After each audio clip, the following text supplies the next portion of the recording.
be seated. Can I do some rearranging? Because I have some pet peeves. Huda, Zre, come sit here near Lamia, please. Joel, go sit near Brad. Samir, sit near Joel, please. I hate the front row to be empty. Alam, hey, tfaddal.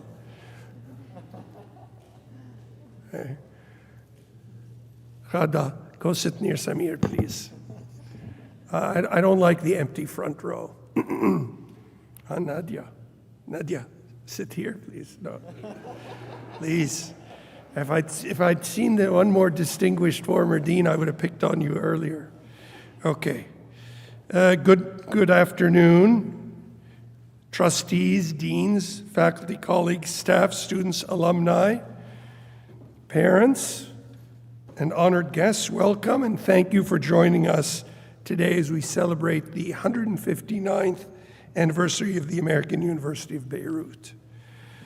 This year, we gather on December 3rd, which is actually Founders Day, to commemorate the day AUB first opened its doors and welcomed its very first cadre of students. In addition to looking forward with clarity and purpose, Founders Day is a chance to reflect on the audacious, improbable vision that was launched here in 1866. It's a university that was made possible by philanthropy and dedicated to free inquiry and service to humanity. It's a different model than the first great American universities because from the very beginning they were raising money for this university to be here. It's also a reminder that this institution was established to withstand challenging times as it was founded in the immediate aftermath of the U.S. Civil War and the First Lebanese Civil War. So today, again, our region continues to navigate uncertainty, ceasefires that are not really ceasefires, rising fears of escalation. All the while, AUB remains in motion, still learning, still growing, still serving, and still shaping the future.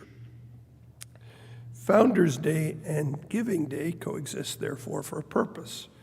According to our founders, education is a public good sustained by shared generosity and responsibility.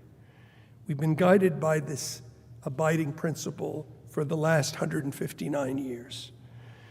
We celebrate our 6th Giving Day today, a custom that was started in 2018 but interrupted for a couple of years during the uprising and the pandemic. And we use Giving Day to unite our global family. Participation is at the core of Giving Day, and the funds raised this year will support scholarships, faculty priorities, patient care, and community partnerships. It's about belonging and standing together for the next generation. Our founders had faith in this institution's capacity for transformation, and we continue this work really as a tribute to them. This last year has demonstrated what it takes for AUB to hold fast to its mission. Research has been advanced by our faculty and students across the university, tackling, among other issues, public health, food security, renewable energy, digital innovation, refugee health, and cultural preservation in Lebanon and the region.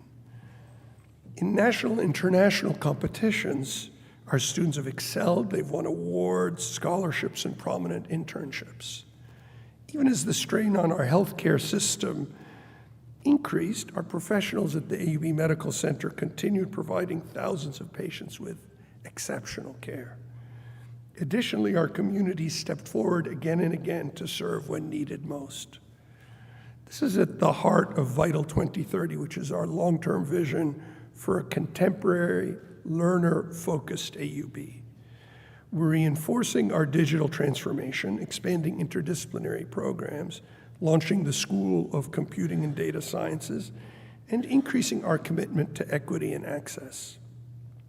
Our researchers are building new partnerships with industry, regional institutions, and with the government. I don't think there are many ministries with whom we have not signed an MOU, which is more than just ink on paper, but actual collaboration. Our twin campus in Paphos is thriving. Enrollment is rising. We're getting diverse students who would not otherwise have attended here. And we're continuing to build a new kind of cross-border academic community. So Vital is not separate from us. It's our mission, adapted and distilled for the world our students are entering. It's how we fulfill our mission. These efforts point towards a straightforward reality. Renewal always begins through action. This is precisely the kind of action and discussion we're launching today. In his now famous and still highly controversial 1938 book, The Arab Awakening, George Antonios documented a series of anti-Ottoman placards in the late 19th century. These were subsequently attributed to a Christian secret society in Beirut that was agitating for Arab unity, irregardless of whether this community actually existed, whether these placards existed. To Antonios, who believed they did, the placards were proof of the rise of a neophyte Arab nationalist movement, placing it as an emerging political ideology during the early phases of the Nahda period. Whatever else the Nahda might have been, it represented a widespread desire for self-expression, for societal improvement across the Levant and much of the Arab world, and a hunger for self-determination that culminated in the early 20th century in calls for self-governance. It was a collective, but certainly a non-uniform expression of hope for a shared, but clearly a better tomorrow. These aspirations have not been realized for the people of the Levant and most of the Arab world over the last 87 years since the book's publication. For all the breathtaking political cultural scope of the Nahda, its often overarching philosophical and literary creativity, it lacked the necessary exploration of economics and the role of technology in the advancement of its communities. This is something that our former Minister of Public Health, Firas Abyad, and I discuss when we do our quarterly walks. Where was the Nahda in terms of societal advancement economically and elsewhere? Whereas the dominant colonial powers of the time would go on to use this economic development, technological prowess to their advantage. This dual lack of appreciation of social sciences and technology created an unhealthy dependence on the modern West to supply those two to the people of the region. That persists still today. This has not served the Arab world well in the long term, neither in nation building nor in true independence. Today, our citizens face massive challenges with profound wealth disparities at the individual, national, and regional levels, as well as more internally and externally displaced individuals per capita than exists anywhere else in the world. These challenges demand resources, of course, but they could also point us in a direction to focus further on the social sciences as something we cannot continue to explore, but that we need to birth and adapt for the region. So as our region continues to be tested, looking beyond AUB reminds us how urgently action is needed, how much our communities depend on institutions, thinkers, and builders willing to envision a better future and work steadily toward it using modern economic principles. So this brings us to today's Founders Day essay competition, a tradition that gives voice to the questions and convictions of our students. This year, students were asked to respond to this question. How can the American University of Beirut draw on its long history of driving progress in the region to help spark a new era of economic and social renewal in the Arab world, shifting from inequality and struggle toward a modern golden age? And candidly, on Sunday, the Pope asked that question. How do we improve circumstances so that more people decide to stay or choose to return? Because that is essential for modern societies, to have a reason for people to stay beyond rhetoric and singing the national anthem and the traditional songs. It's an urgent and timely question, we can agree. It challenges students to consider possibilities in times of crisis. In all of the entries, service, integrity, academic freedom, diversity, excellence, leadership, and resilience were the recurring themes from the essays. Put differently, the fundamental principles that have shaped AUB since its founding were all called into the equation by our students. So before announcing our winners, I'd like to recognize the members of the 2025 Founders Day Student Essay Committee by expressing my appreciation for their work. This committee did an extraordinary job, and I'd like them to stand up and accept our thanks. The committee was chaired this year by Dr. Ramzi Sabra. Ramzi, please stand. And the other members were Dr. Sonia Meher Atasi, Dr. Ili Hantouche, and Dr. Salim Adib. Thank you to all of you. Please stand. So, Sonia is with us on the stage. I'm now going to start by announcing the 3 top winners. So our third place winner, Shahd Al-Awadi, is a senior double majoring in political sciences and public administration at the Department of Political Sciences and Public Administration, and a MEPI Tomorrow's Leader Scholar.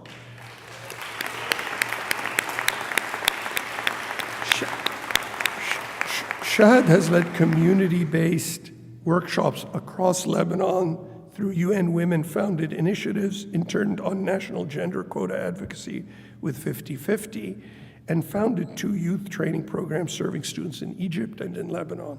Her essay, The Whisper We Carry Forward from AUB to the World, reflects on how just one open door can be a turning point, and looking ahead, she imagines how AUB can help lead a regional golden age. Congratulations.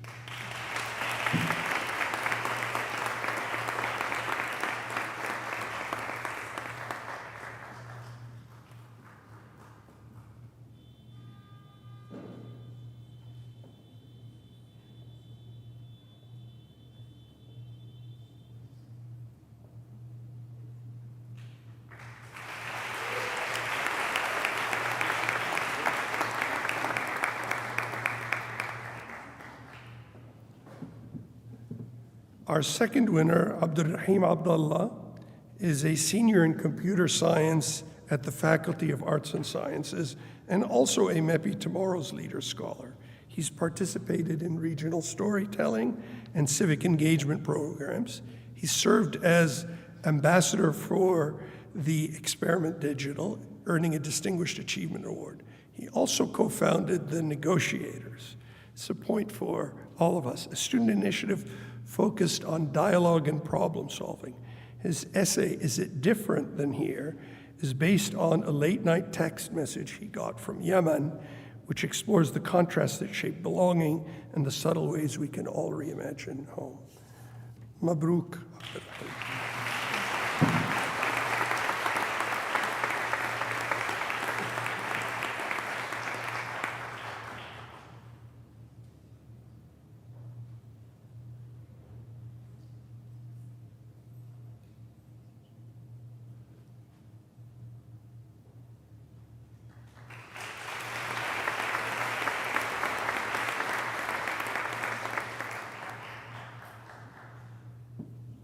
Our first place winner, Najla Sadiq, is no stranger.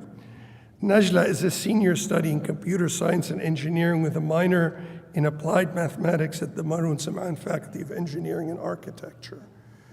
A Rhodes Scholar finalist, accomplished musician and singer, Najla first introduced herself to me as a high school student, telling me she was coming to AUB. She's also held competitive internships in CERN, BMW, and InMind.ai. She's earned top placements in global competitions such as NASA's Space Apps and the Amazon Industry Program. Her essay, The Art of Being Many, calls for a new renaissance built on curiosity, creativity, and interdisciplinarity. She posits that if AUB continues to champion such multifaceted thinkers, a new Arab golden age can indeed be launched from here and become a lived reality. We will post all 3 of these, and I want to encourage everyone to go to the site and read all 3 essays online. They're truly thoughtful and quite excellent. They remind us that renewal begins with people who question, imagine, and build, and that the art of writing is not yet lost to ChatGPT. Please welcome Najla Sadeh to the podium to read her prize-winning essay.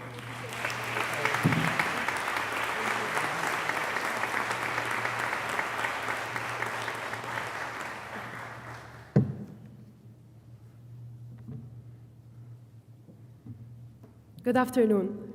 In fact, I was supposed to present a musical performance today. However, life had other plans for me, and I'm very grateful and honored to be standing here and have the opportunity to read my essay entitled The Art of Being Many. Every civilization reaches a moment when it must decide whether to merely survive or to begin again. The Arab world today stands at such a precipice, a region suspended between memory and possibility. The American University of Beirut, since its founding in 1866, has stood as a steadfast beacon amid these tides, nurturing generations who dared to believe that intellect could be the instrument of renewal. This year's Founders' Day question asks how AUB can spark a new golden age of progress in the region, a rebirth of equality, creativity, and purpose. My answer is simple, yet far-reaching, by supporting Renaissance people, individuals who embody curiosity, moral imagination, and interdisciplinary thought. They are not confined by their major, nor by their time. They are the minds who weave science with art, logic with empathy, invention with identity. To explain what it means to be such a person and how AUB can nurture them, I will answer through the very letters of the word Renaissance, a word that once defined an age of rebirth and may yet define ours. R, reawakening the spirit. Every Renaissance begins not in institutions, but in individuals. To reawaken the spirit is to reignite the audacity to wonder. The Arab world's first golden age was not built upon power, but upon curiosity. Scholars who studied the cosmos as reverently as scripture. AUB keeps that legacy alive each time it allows a student to question, to imagine, to be intellectually restless. Supporting Renaissance minds means safeguarding that inner spark, the quiet conviction that knowledge still matters. E, education beyond boundaries. Renaissance minds flourish where education transcends boundaries. AUB's strength lies in its confluence of disciplines: engineers who recite poetry, doctors who debate philosophy, artists who code. The Renaissance person resists intellectual compartmentalization. She seeks synthesis. By investing in cross-faculty collaboration, interdisciplinary minors, and creative research spaces, AUB transforms learning from a curriculum into a constellation, one where every idea reflects another's light. N, nurturing the whole human. To nurture Renaissance people is to cultivate equilibrium between intellect and empathy, ambition and humility. The university's mission has never been to produce specialists alone, but citizens who think ethically and act humanely. The next golden age will not be led by technocrats, but by complete minds, individuals who can design a system and still listen to a story. AUB nurtures them through service learning, mentorship, and a campus culture that prizes compassion as deeply as competence. A, art and science in dialogue. The Renaissance was a dialogue, not a division. Leonardo's sketches were geometry rendered poetic, his inventions, art in motion. AUB continues that tradition whenever art and science converge, when an AI engineer composes music or a medical student studies color theory. Supporting Renaissance people means funding such intersections, design studios adjacent to labs, concerts inspired by generative machine learning, exhibitions born from data. Progress is most enduring when beauty and reason coexist. Innovation rooted in identity. A Renaissance detached from its roots is mere imitation. The Arab word's renewal must arise from its own soil, language, and legacy. At AUB, innovation is grounded in identity, research on Arabic natural language processing, sustainable architecture echoing Levantine courtyards, public health campaigns framed in cultural context. To support Renaissance people is to affirm that modernity and memory can inhabit the same breath. Scholarship as a service. Knowledge gains dignity only when used in service of others. The Renaissance person translates discovery into compassion, transforming equations into solutions and research into relief. AUB's motto, that they may have life and have it more abundantly, is not a relic. It is a moral imperative. Supporting Renaissance people means ensuring that every act of scholarship carries an echo of humanity. Synergy of minds. No single intellect, however brilliant, can reignite a civilization. The Renaissance was collective, a symphony rather than a solo. AUB embodies the synergy through its centers, clubs, and collaborative initiatives. When medicine meets data science and ethics meets engineering, something extraordinary happens. Problems once deemed intractable became to yield to imagination. The university's role is to keep convening such minds until brilliance becomes communal. Awakening wonder. Wonder is the nucleus of discovery. The Renaissance person looks at the ordinary and sees design, at chaos and sees pattern. AUB sustains this wonder by allowing experimentation, by treating curiosity not as a distraction, but as devotion. In a world jaded by instant answers, the courage to ask why may be the purest form of resistance. New dawn for the Arab world. From Ras Beirut, dawn has always felt closer, a meeting of land, sky, and sea, where ideas find horizon. The new Arab Golden Age will not begin with policy, but with people shaped by places like AUB, thinkers who carry rigor and imagination into ministries, startups, classrooms, and clinics. Each graduate is a filament of that rising light, proof that education remains the region's most enduring infrastructure of hope. Creativity as courage. To create amid uncertainty is to defy despair. Renaissance people practice courage as creation, composing, coding, composing again after failure. AUB can sustain this courage through incubators, art residencies, and research freedom, spaces that protect risk-takers from the paralysis of perfection. Creativity is not the absence of fear, but the insistence that something beautiful can still be built. Enlightenment reborn. To be a Renaissance person is to live as though knowledge and conscience can still coexist. The Renaissance approach asks us to think broadly, act ethically, and dream audaciously. By supporting such people, AUB does more than educate, it enlightens. It restores the ancient belief that learning can redeem, that intellect can humanize, that thought can heal. The golden age we seek will not arrive through grand decrees or sudden miracles. It will begin quietly in the mind of a student who dares to merge disciplines, to question, to care. To support Renaissance people is to invest in that quiet beginning, to recognize that the future is not an abstract era, but a generation being formed today. I have witnessed this spirit within myself and around me. As a student who studies engineering while performing classical music, I have learned that reason and beauty are not opposites, but allies.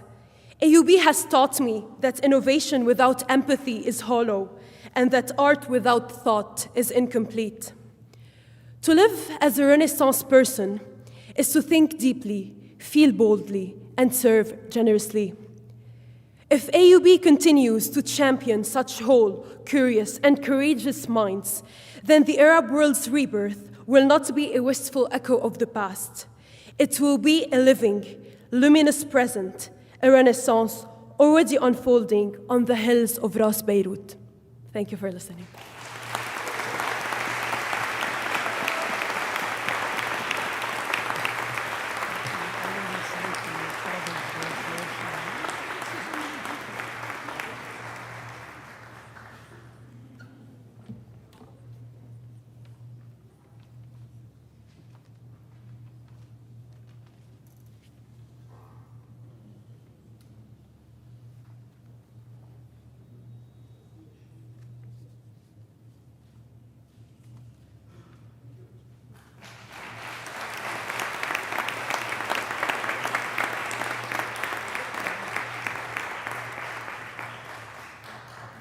We're not asking her to give away her iPad. Thank you. Okay. Please, one more round of applause for our three wonderful ladies.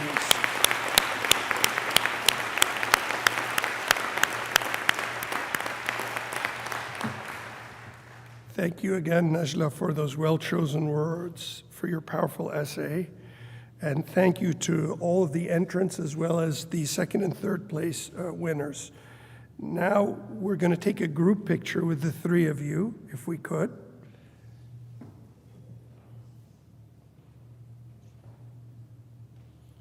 Maybe we can have today's other Founders Day winner. Why don't you join us with the provost in this picture?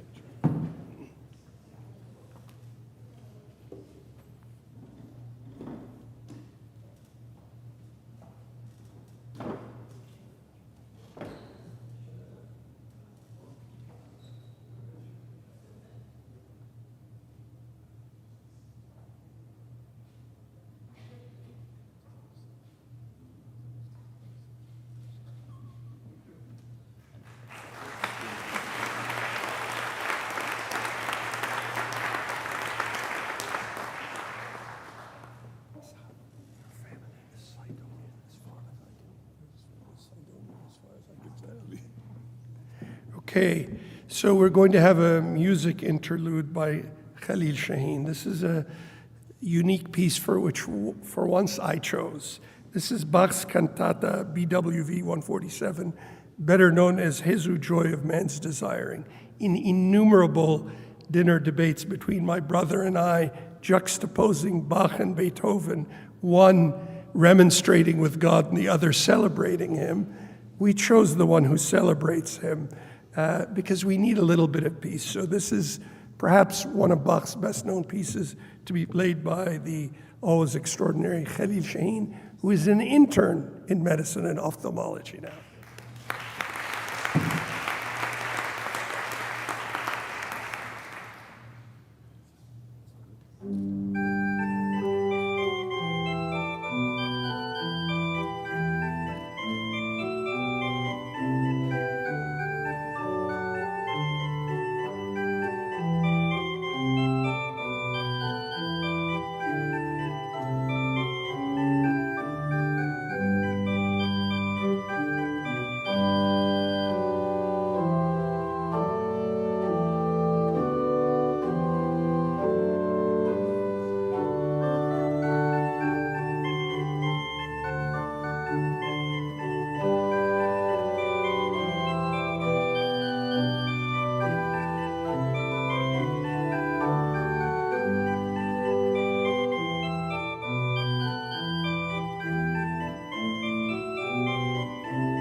Thank you, Khalil. That really was wonderful.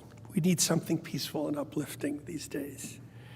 Okay, finally, it's a special pleasure for me to introduce our keynote speaker, Professor Ishat Diwan. When we framed the challenges which we asked our students and the Founders Day speaker to tackle this year, the first name that came to mind for the keynote speaker was Ishat Diwan.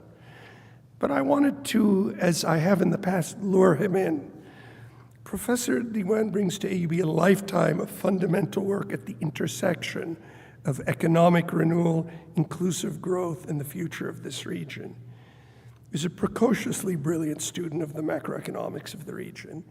As a very young man, he was the protege of not one but two Nobel laureates during his doctoral studies at Berkeley, including his thesis advisor, Joseph Stiglitz, who fundamentally changed our understanding of how information affects markets.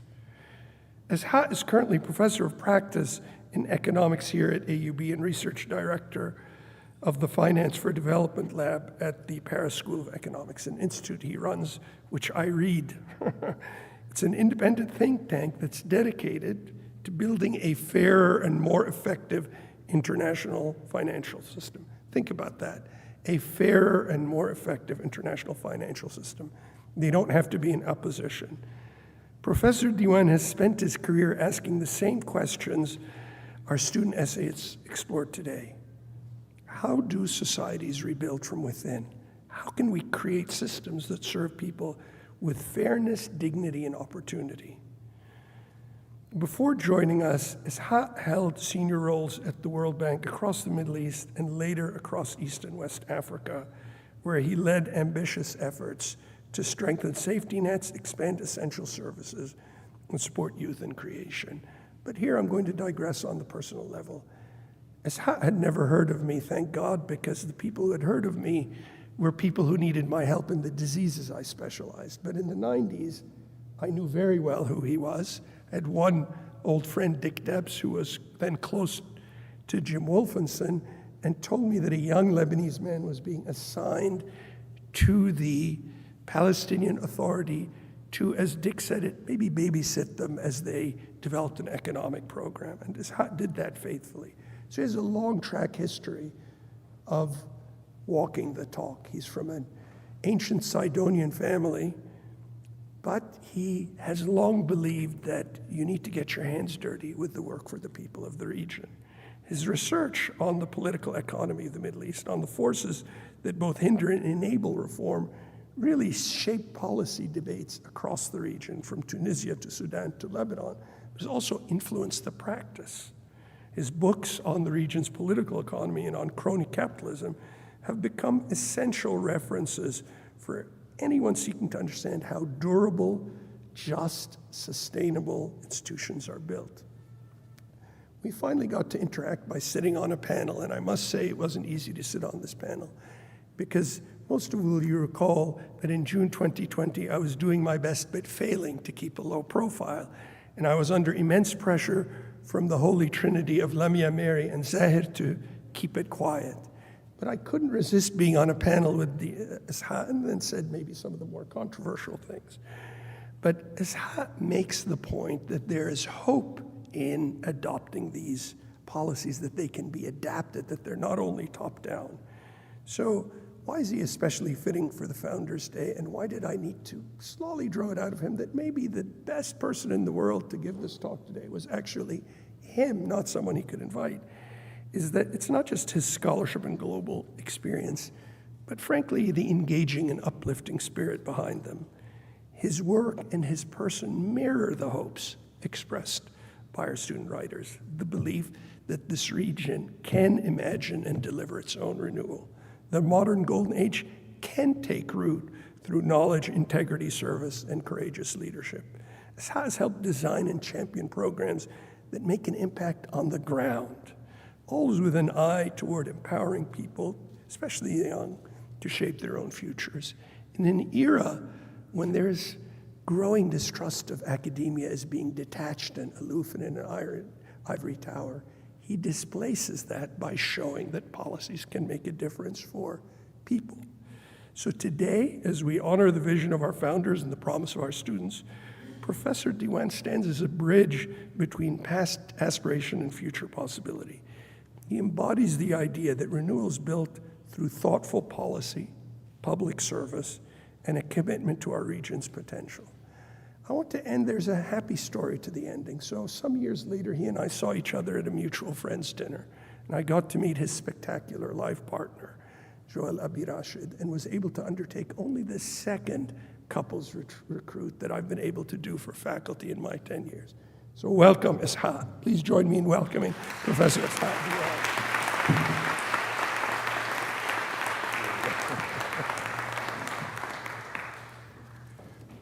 Thank you, President Fadlo. I think I've never been introduced so generously, so I'm very humbled, especially after two wonderful addresses.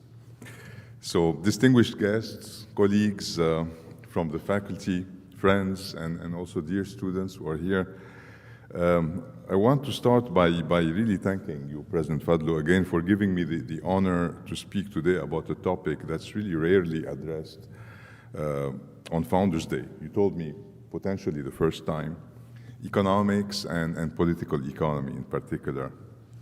And really this is the most fitting theme as Lebanon finds itself navigating its deepest economic history in modern history. These catastrophic conditions demand that we examine how the management of our resources and governance structures have led us here, and how we might chart a new course.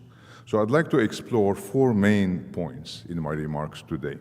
First, the exaggerated dominance of politics over economics in Lebanon and in the region, and the historical roots of that fact. Second, the rise of frontierism in the Middle East and its impact on governance and economic development. Third, the changing global context, you spoke about that present new risks, but also new economic opportunities in the region indeed. And finally, joining voice with you and our previous wonderful speaker, a call to action for Beirut and especially for AUB to lead a much needed renaissance of social studies in the Middle East.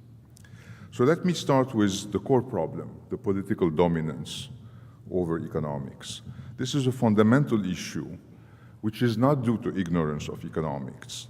The political dominance, especially an unproductive form of political dominance, is what has characterized our recent history. It is said that politics is what is left of economics. In other words, at least ideally, political decisions should be made once the technical aspect of economic policy has been resolved. But in the Middle East, rulers typically come first, and economic policies are relegated to a secondary role, shaped to support their rule, rather than to foster sustainable economic growth. This inverts the saying into economics is what is left of politics. To consider this paradox, in the United States, President Biden lost much of his political capital over a mere 5% inflation. In Lebanon, our real income has fallen by almost half. A disaster that's mostly self-inflicted, and yet the political system remains largely unchanged. If economic necessity prevailed, we would imagine Lebanon as a country that exports goods and services, not our youth. Misgovernance has left Lebanon trapped in a cycle of decline. It's tempting to view this as a uniquely Lebanese problem, but it's not. Consider President Sisi in Egypt, who has overseen 2 financial crises in less than a decade, or Algeria, which has 3 times more gas reserves than Norway, yet remains far poorer. Lebanon's situation, while dire, is not exceptional in the Middle East. And this is not simply a matter of democracy versus autocracy. On average, as I teach my students, democracies and autocracies grow at similar rates, on average. However, autocracies can have far more variation in their economic performance. Some do very poorly, while others, such as China, under the Communist Party or Singapore under Lee Kuan Yew have grown very rapidly. In contrast, many Middle Eastern autocrats choose to sacrifice economic performance in order to maintain political control. This leads us to a key question. How does our region consistently end on the losing side of this economic variance? The failure is not due to a lack of intellectual rigor. The Middle East has produced brilliant economists and social scientists who have contributed significantly to global debates. Consider Samir Amin, work on dependency theory, Hazem Beblawi, analysis of rentierism, Denis Kandiyoti on patriarchy, Albert Horani on the intellectual tensions between nationalism, secularism, and Islamic reforms, or Asif Bayat, insights into the struggles of the excluded. This is not an intellectually barren region or country. The problem has not been a lack of idea, but a lack of political space to act on these ideas. One of the central insights for understanding our current predicament was discovered already in the 14th century by the Arab, very early social scientist Ibn Khaldun. In his Muqaddimah, written in 1377, he reflects on the life cycle of regimes. He famously wrote, "At the beginning of the dynasty, taxation yields a large revenue from small assessments. At the end of the dynasty, taxation yields small revenue from large assessments." This insight really, when you look carefully at it, contains three discoveries. First, that younger leaders, still retaining the desert toughness, as he says, are more capable. Luxury has not yet overtaken them. Second, that overtaxation, like repression, signals a decay in capacity and in governance foresight. And third, that society stagnates when they face perverse incentives. They stop producing when they are overtaxed. They stop saving when capital is unproductive. They stop innovating when change threatens entrenched interests. These late-stage dynamics would later take institutional form in what scholars describe as sultanism, or often they use the heavier term, neo-patrimonialism, a pattern of personalistic rule that thrives in an environment of weakened state capacity. Seen through Ibn Khaldun's regime life cycle, the modern Middle East followed a similar arc. In the 19th and 20th century, the Arab world experienced the Nahda, you spoke about it, a cultural and intellectual renaissance. The challenge of the time was clear: what political system could bring progress? While Japan has already settled the issue of political authority, the emperor ruled, and could focus on industrialization, the Middle East was embroiled in a debate over the future of governance, Ottoman, Arab, or national. The issue of performance was relegated to later. After independence, most Middle Eastern states embark on ambitious development projects. Tough young figures like Atatürk in Turkey, later Nasser in Egypt, Boumediene in Algeria, the Shah of Iran, but also Bourguiba in Tunisia and Shihab in Lebanon, sought to transform their societies. The intellectual guiding forces of that era were Keynesian state interventionism, and Samir Amin called for self-reliance. During that stage, Arab economic growth and development performance were among the fastest in the developing world. However, the 1967 Arab defeat dealt a fatal blow to state modernism and pan-Arab unity. Soon afterward, state-led growth would start exhausting itself. The collapse of the Soviet Union in 1991 and the liberalization of markets in Latin America, in Africa, alongside the success of globalizing economies in Asia, led many nations to reconsider their governance and development models in more voluntary, self-directed ways. In contrast, the aging and battered leaders of the Middle East became locked in what Ibn Khaldun would call an end-of-regime defensive mode. Lebanon, too, failed to renew its governance and economic models after its devastating civil war. This brings me to the second theme, the rise of frontierism. If Ibn Khaldun helps us understand why regimes decay, sultanism helps us understand how they maintain power despite that decay. The shift from state-led development to sultanism marked a fundamental change in the region's economic structure. The sultanism logic is power preserved through patronage and repression, rather than through performance and through progress.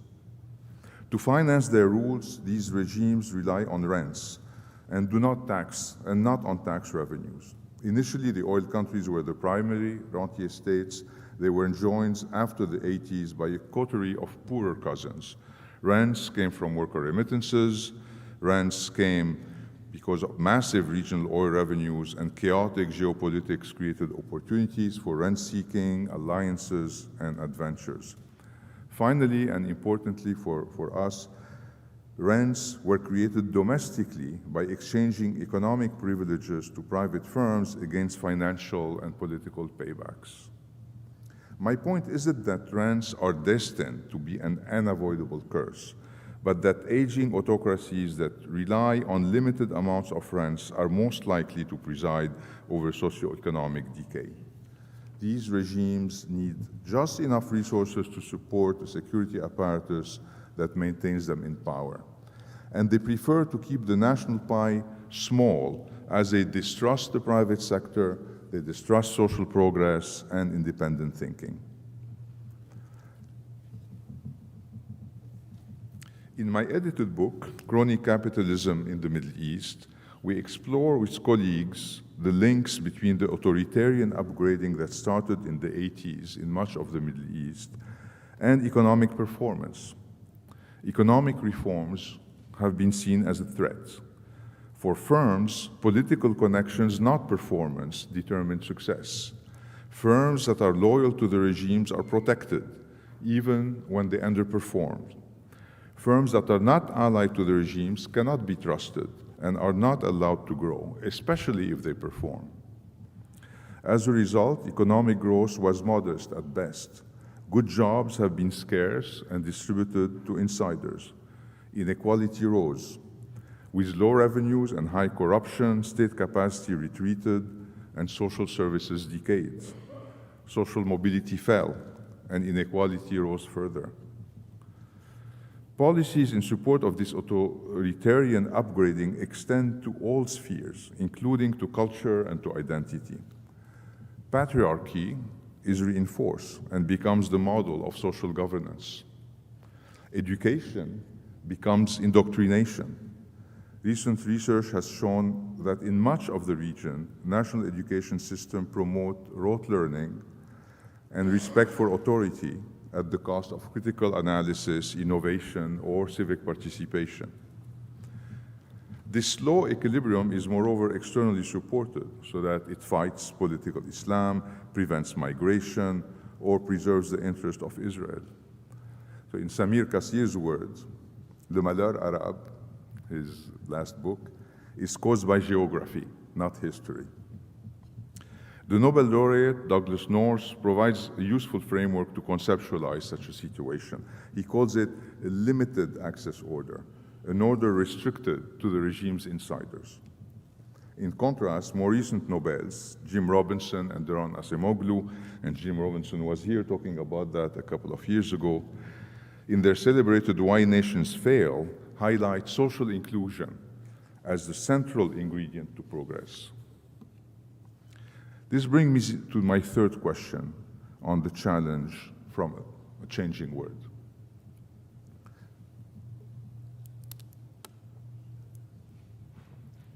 The global context, as President Khoury already told us, is changing rapidly.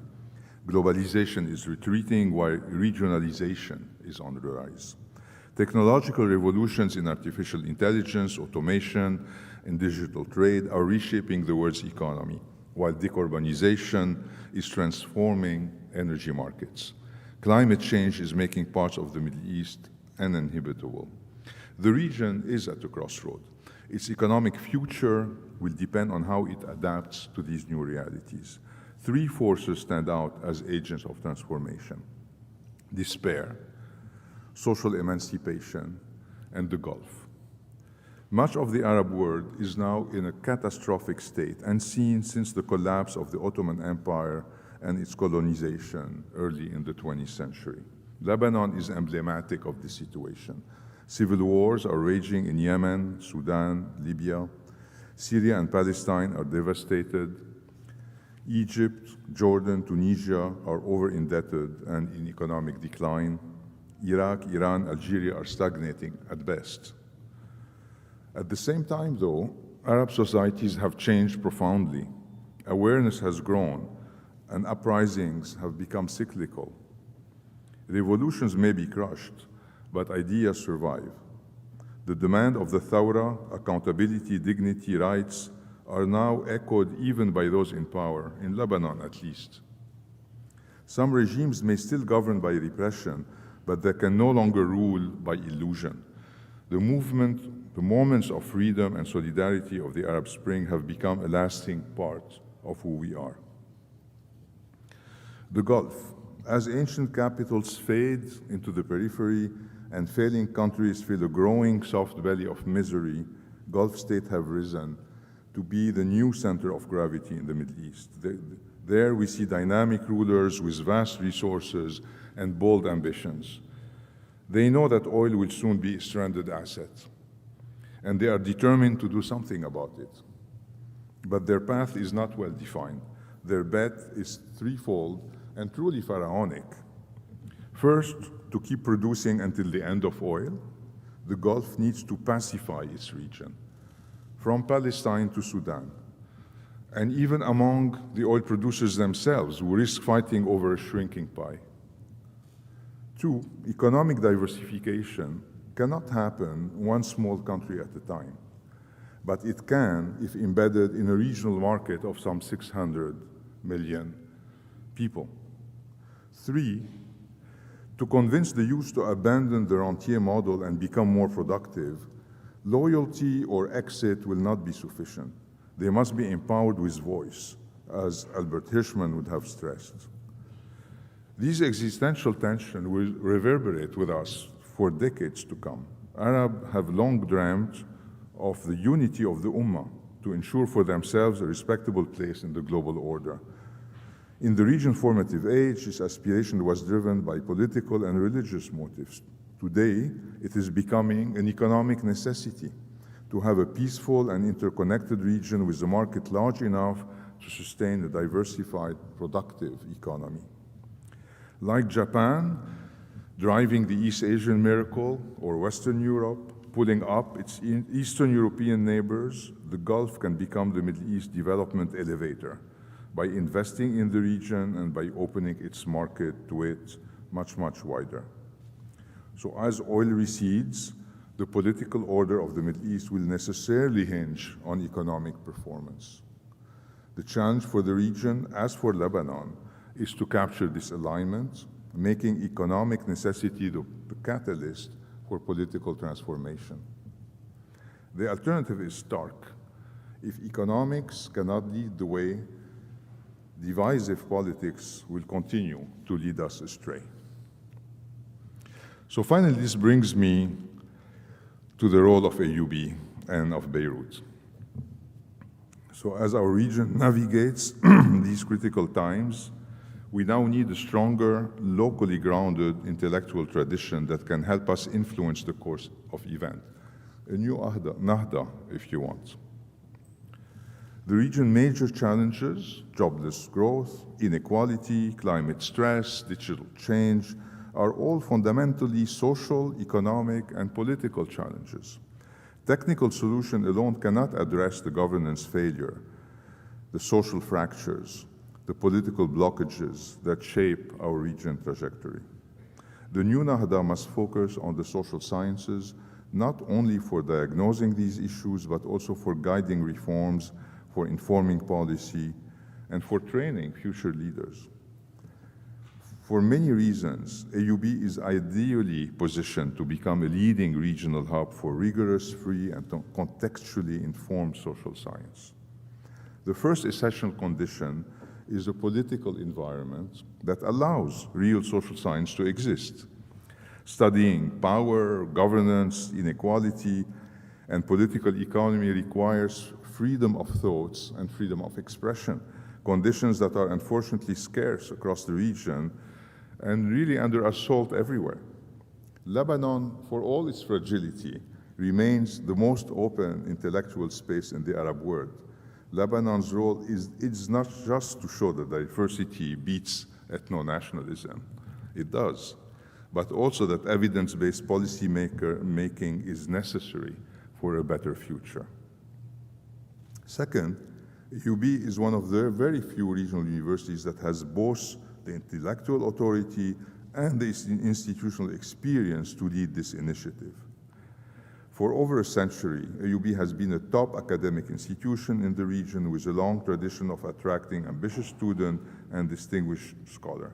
Its pioneering modern higher education in medicine, engineering, and the sciences in the Middle East can help it do the same in social sciences. AUB identity as a space where free minds flourish should not be rhetorical. It is the necessary foundation for any serious social science enterprise. Third, AUB's historic role in shaping the social sciences in the Middle East is undeniable.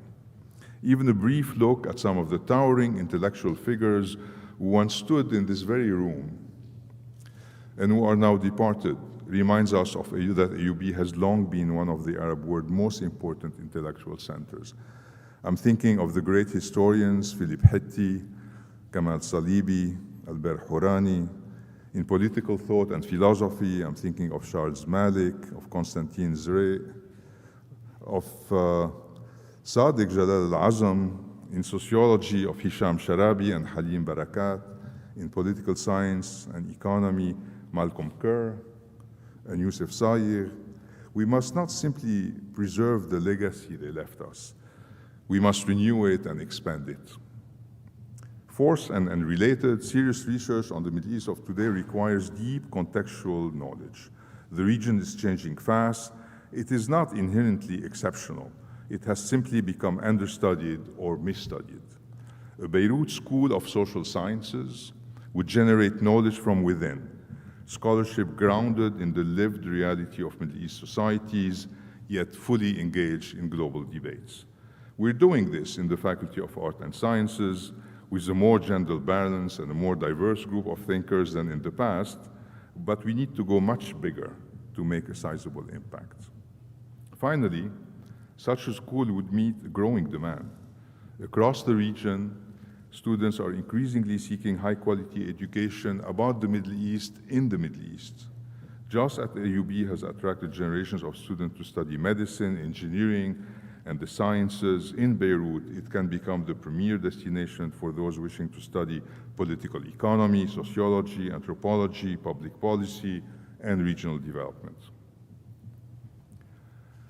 In the Roman era, Beirut was known as the mother of laws. Today, the Middle East needs a comparable center, one capable of producing the ideas, research, and critical thinkers who can navigate a world in upheaval. AUB can build the Beirut School of Social Sciences to anchor that new intellectual tradition and help shape the region fast forward. Thank you again, President Fadlo, for giving me the opportunity to address this learned and honorable society and for encouraging us all to always think about the future of AUB, the region, and Lebanon. Thank you.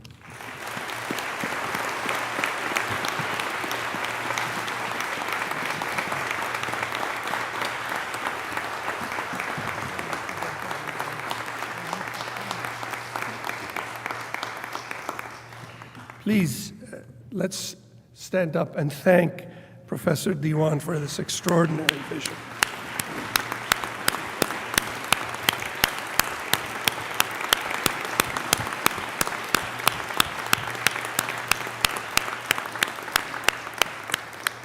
Now that you're standing, you can please stay standing for the alma mater. Thank you all very much.